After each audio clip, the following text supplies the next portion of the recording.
the officers and men of the Armed Forces of the Philippines. Kasama ko rin dito ngayon si Secretary Lorenzana, the Defense Secretary, at mga mahal kong sundalo, mga kapatid kong Pilipino, magandang hapon po sa inyong lahat. Alam mo, every time I sign something that is really to buy bullets and guns to kill your own countrymen, masakit sa akin yan. Not only because I am the president of everybody, including yung mga lumalaban sa gobyerno. Pag nandito sila sa Pilipinas, isa lang ang presidente, ako. So it bleeds my heart to every time na mayroong away at may mamatay, magkabilaan, it makes me sad. Buhay ng tao yan. Last night, magkasama kami ni Secretary Lorenzana, tinawagan ko si Nor, kung maaari mag-usap kami sa madaling panahon. At ang sabi ko sa kanya, sabi niya, paano ito, may warrant ako. Ang aking order sa pulis pati military, pag si Nor lumabas sa kanyang, kung naasan siya ngayon, sa hulog, to escort him at dalhin sa where I am, or tawagan ako ang pupunta at mag-usap kami. Alam mo, sa giran to, walang mananalo dito. Puro talo tayong lahat. Sayang ang gastos ng bala pati armas na wala namang kakwenta-kwenta.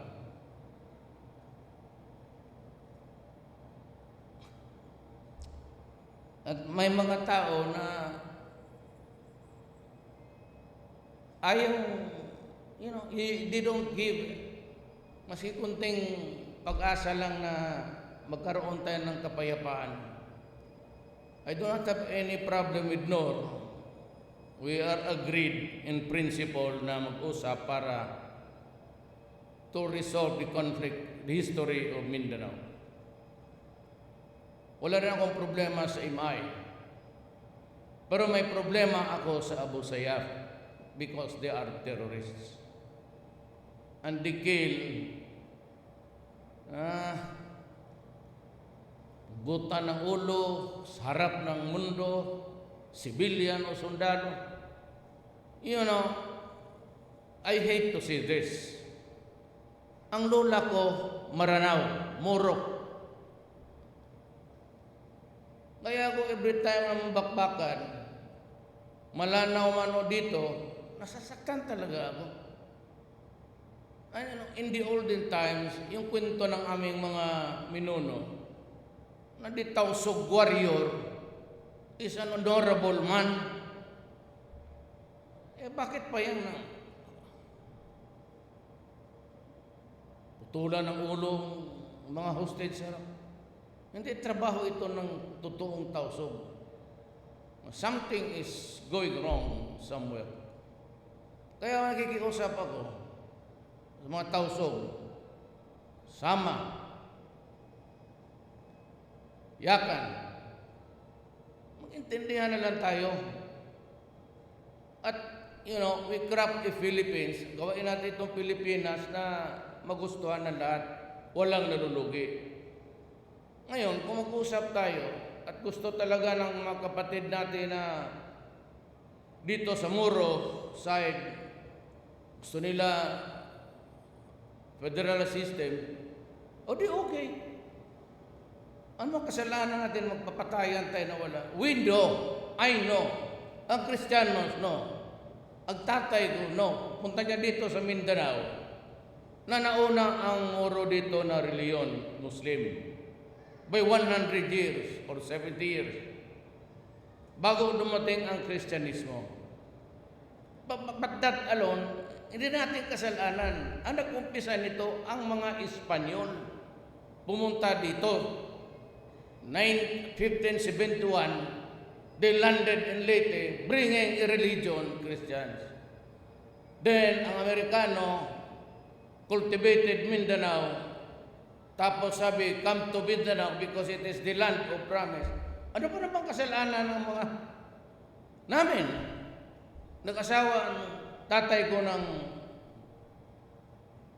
Lady Moro. Malay ko kasalanan ko sa mga Espanyol dito na hindi man amin alam na ganito ang sitwasyon.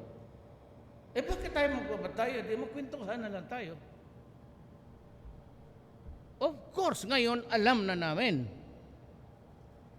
Kaya ako, kung tanong ngayon naman ako Bisaya. O hindi talaga ako nakatira ng Cebu kailanman. Lanao pa, sandali. So, pakiusap ko lang sa lahat, mga Abu Sayyaf. Putulan ninyo ng ulo. Ano ba? You know, ikaw kung warrior ka, isang bala lang. Kaya sabi ko sa mga sundalo, huwag ninyong gawin ng parakrakan niyang muka, sirain ang katawan. For what? You think Allah would be happy to see you do that? In the name of Allah, you kill. Tapos, unnecessarily, you mutilate the body of a human being. Napaka-ano naman, kasi noon ang kwento, yung mga tausog is, pag nag-break ka ng word of honor, patayan yan. Pero it has deteriorated into some kind of cannibalism. Kaya ang order ko sundalo, isang bala, pag natumba na, huwag mong aksayan ang panahon, huwag mong sayangin yung bala. Move on to fight another day.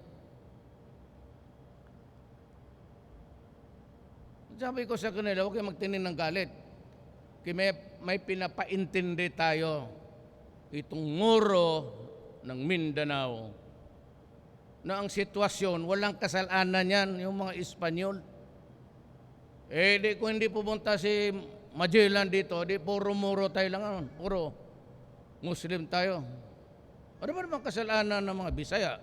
Ano ba naman kasalanan ng Tagalog? Ano kasalanan ng Maranao? Sama.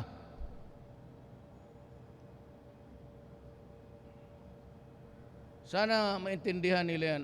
Ako, ayaw ko talagang, every time may makita ako kay Abu Sayyaf, nasasaktan ako. Totoo lang.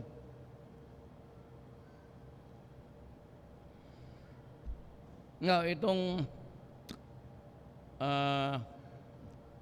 mga naiwan na pamilya sa sundalo, ng mga sundalo, I'd like you to know that kayo, automatic member kayo sa 4Ps. So may konting pera dyan buwan-buwan sa may isang sakong bigas. At kayong as a soldier, ang automatic yan, ang sundalo may isang sakong bigas ngayon. So, may bigas ka na, tapos yung 4Ps may isa pa, tapos konting pera. Now, alam mo, sinabi ko na rin ito sa lahat. Tayong mga lalaki, wala tayong takot ng kamatayan. Alam natin mamamatay talaga ang tao. We can choose where to die. Saan tayo magpakamatay o saan tayo mamatay. We can choose the cause. Bakit tayo nagpakamatay? Alam natin kung gusto natin paano tayo mamatay? Sa gera ba o saksakan ba o bintahan ng droga? Ang hindi natin talaga alam, kailan tayo mamatay. Kung yan ang tanggapin ng lahat, hindi lang sundalo, pati lahat kayo dito, mga kapatid ko. Lahat tayo mamamatay. Kailan? Yan ang hindi natin alam. Marami namang sundalo nag-retire. Libo-libo rin yan. Marami rin naging heroes. Itong lahat namatay, binibigyan ko ng saludo. Hindi ako nagsasaludo kailanman. Pag hindi ako nagrespeto sa tao, you can never see me salute. Kaya ang ugali ko, may pagkabastos, pero ito ang nagpakamatay sa bayan ng Republika ng Pilipinas, where I am now the president, of course. I consider everybody there, the fallen heroes at the back, all heroes yan sa Pilipino.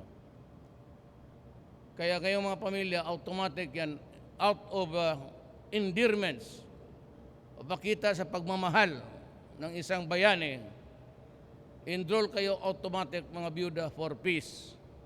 Then I have directed itong DILG, hanapin lang ninyo kung saan yung regional office, may directive ako dyan. Yung byuda, tanggapin sa gobyerno isang empleyado. At yung lahat ng anak ninyo, i-enroll lang ninyo, ako ang magbayad. Paalamin mo lang ako. O sabihin mo doon sa eskwelahan, sabi ni Presidente Duterte, mag-enroll kami dito, tapos paalamin mo siya at doon ka magkubra sa kanya ng magpadala ako ng trabaho na wag na kayo. Sila, sabihin mo, sabi ni Mayor Duterte, paalamin siya. State colleges or basta public school. Wag muna private kasi ginagawa pa namin yung next year kung maawa si Allah, then ako na ang magbayad kindergarten hanggang high school. Pagka-college, kung bugoy, may magsundalo ka na lang. Ayaw mag-aral, hanap tayo ng away. Kung wala ng away, panahon na. Kung hindi, marunong, patuloy natin ang scholarship. Tapos yung, at least may trabaho, may 2 sakong bigas kayo, automatically enrolled kayo sa 4-piece, 1 sack of rice. And as a soldier, ipatuloy ko yan, baski wala nang patay na, patuloy ko yan sa pamilya. Ang eskwela, ako na, akin na yan. Bigay mo lang yung problema sa aking pag-aaral ng mga anak ninyo. I am sorry that this has to happen. I do not want it happen again. Kung maaari lang, at saka may pakiusap ako, kung hindi lang man tayo magkaintindihan, wag mo naman yung mga gano'n na style na sirain mo ang katawan ng tao. Wala sa akin yan. Lalaki tayo. Alam natin mamatay. Kaya siguro hindi ako nagsundalo kasi takot ako mamatay. Alam natin yan. So wag na natin yan. You are not a warrior. Kung gano'n ang... Hindi naman tayo mga taga-Arabo. That is not our culture. Our culture before the religions came in, before the Islam came to the Philippines, at yung Kristiyanos, we are all Malay. Kaya magkamukha tayo ng mga Indonesian pati Malaysian. Malay tribe tayo.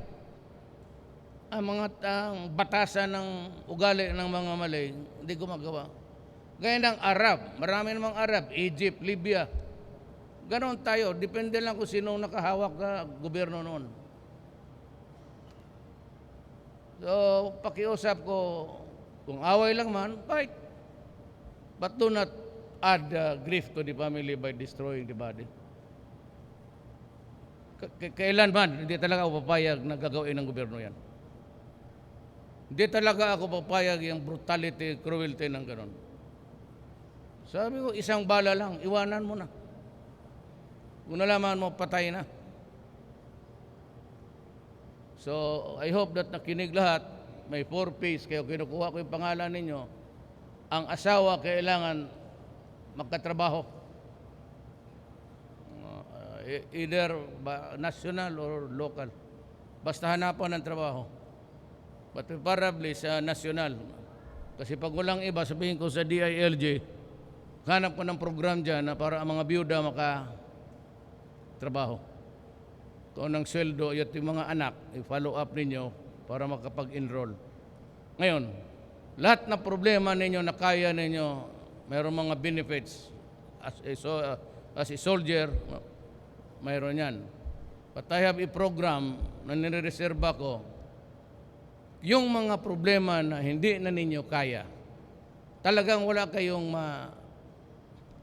makapitan. May naiwan ako na number. Tawagan lang ninyo, sabihin ninyo ang problema. At kung sino yung tao dito sa gobyerno na matawagan ko, siya ang maghanap ng solusyon sa problema ninyo. I would like to extend, I said, I share my grief. Not only to the foreigners, everybody who died. Nakikiramay ako sa pag hindi natin pagkaintindihan. We want to end this war. I do not want to continue even for a day, sana.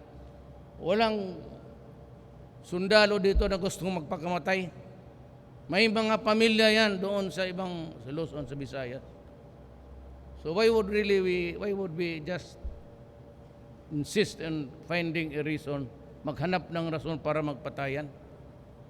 Sana, I said, I implore the divine intervention of Allah para magkaintindihan tayong lahat. Maraming salamat po.